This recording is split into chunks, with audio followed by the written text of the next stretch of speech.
Sometimes we have a need for variables that can help us represent the truthfulness or the falseness of a statement. I know it sounds weird, but believe me, this is truly important. There's actually a special data type just for this.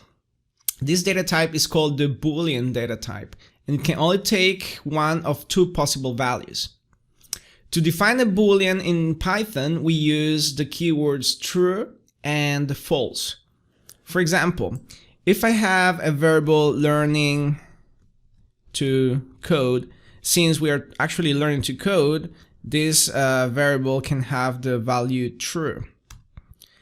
Now, if we had another variable wasting my time, since we are not wasting our time here, we're actually doing something useful, this could have the Boolean value false.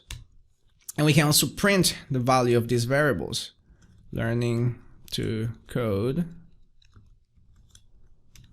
has a value of true, and wasting my time has a value of false.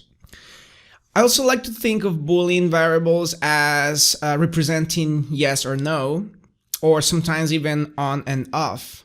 The logic is essentially the same, and depending on the application you're working on, it might help to think in terms of true and false, yes or no, or on and off.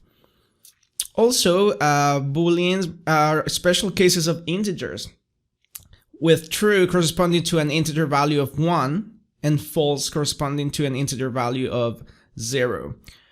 We will learn more about this data type and how to use the Booleans variables in powerful ways in future sections.